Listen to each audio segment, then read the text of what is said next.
Enter the Titan Castle. Attack! All right, so this is the Titan Castle. This is the gym, and this is where Momo and I got to train during the lockdown. Luckily, 6 months before the lockdown. But this was my surprise birthday gift, and it has everything for me to get a workout in. The mat winning belt squat, do a lot of different kind of stuff. Obviously, you can do the legs and all that stuff, but there's extra stuff we can do. We got the cables behind for all those little details. For all you guys skipping legs, you can at least do the mat winning belt squat. Bars, Chris Duffin has set us up with tons and tons of great bars.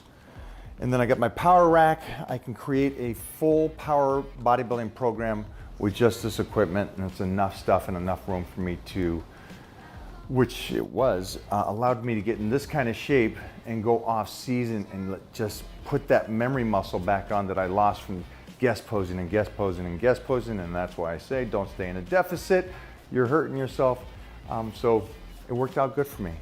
And then it's not much, but it's exactly what we needed. And we did the Power Bodybuilding program, and that's a long program. And this is it. This is what we did it, and this is the only equipment that we needed, actually. Yeah, I'd go the opposite. I know it's not much. It's plenty. It's plenty. You don't even need this much to get a good program and work out. On the wall, we got high school football. We got artwork. We got some incredible plaques. I do a lot of tours for the military. And so you guys back home, military, love you guys. First responders, police, stay safe. I respect all of you guys. So it's awesome to go overseas and support the troops. One of my Kung Fu magazines covers with Mike Swain, who was the Olympics judo coach and who taught me judo. Gladiators, Guinness World Records. Yes, I own some Guinness World Records as well. What records do you got? So I got running through a panes of glass, 20 of them with my head. The crazy run, yes. Why'd you do that? They paid me, I get to travel, and I get to break shit. I'm in. Mike, are you ready? 3, 2, 1, go! E voilà. È davvero pericoloso per il nostro Mike. L'ultima!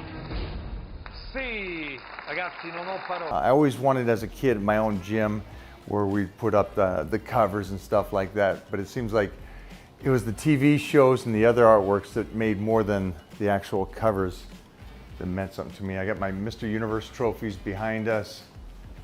My whole life is a competition.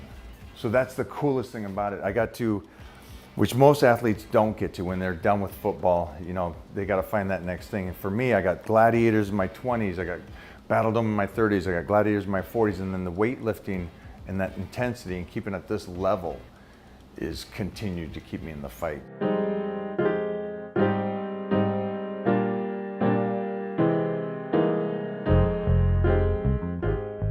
I come from a family of 10, so we found out pretty quick if we could fight, run, wrestle. So it was a great way to grow up and also discover the athletic ability. But I came from two parents that were very athletic.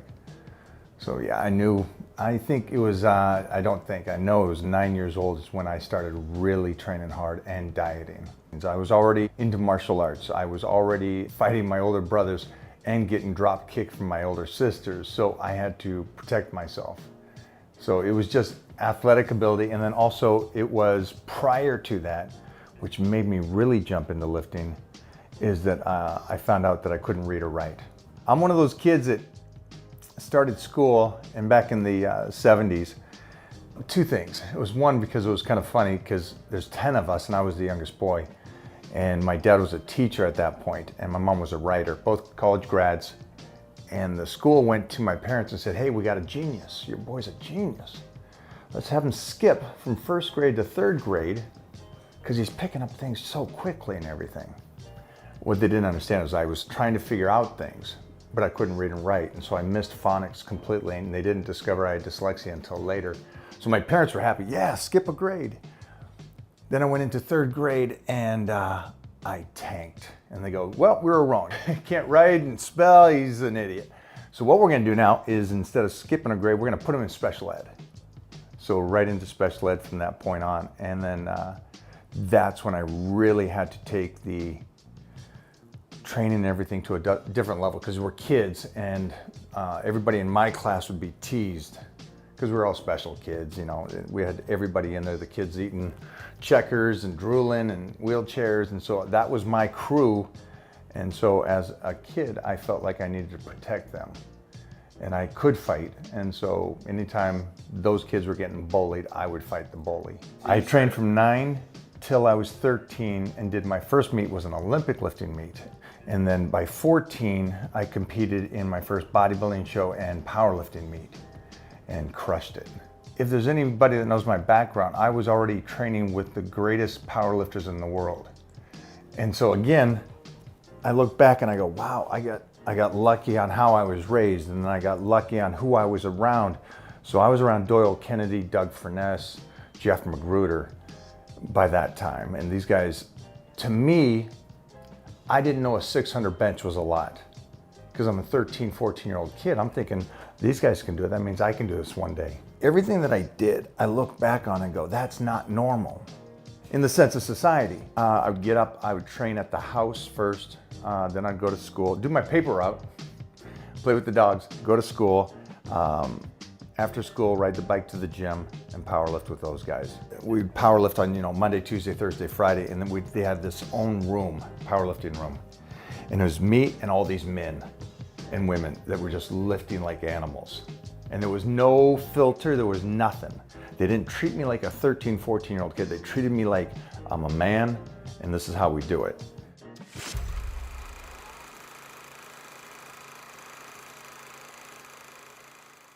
Push-pull 100% worked for me, mostly for that time, that age. It gave me so much foundation. Also, it set me up again, and I've talked about this, the mindset of being able to get under those kind of weights at that age. And when it comes to power bodybuilding, I developed that understanding of it from Bruce Lee, where he took everything from somebody. It's based off of blunt force trauma, like Wolff's Law and Davis' Law. If I can make my bones extremely strong, and if I can make my connective tissue really strong, then that sets you up to be superhuman. And they've talked about this on the studies, is that a boxer, like, I can't punch something, a wall, and if I put in 500 pounds of pressure, my hand breaks, but a boxer can. So they actually develop superhuman power in their hands, that they're like cement blocks, because they can hit something with 1,000 pounds of pressure and it doesn't break. And so that's how my approach was with power bodybuilding. I'll create the body so freaking strong that the average stuff doesn't hurt it. And then the muscle will come from a side effect of just lifting and eating right.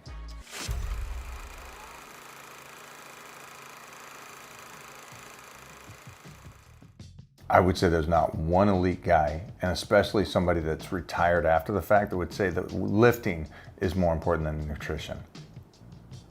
I can't think of anybody that would say that. And anybody I've talked to, like Lee Haney, Rich Kaspar, any of these guys, Barry DeMay, none of those guys would say that the lifting is more. Everybody works out, and everybody works out pretty intense for what they can do.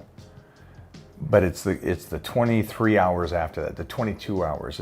Are they sleeping right? Are they eating right? I ate every 2 hours, but I ate a higher fat, higher carb diet and a good amount of protein back then. But I'd always eat every class. First period, before second period, eat a peanut butter and jam sandwich. Next, chocolate milk. Tons of pasta, tons of tuna fish. I would mix the pasta with whole eggs and tuna fish. And then I'd have a bucket. They used to do margarine in these big yellow buckets.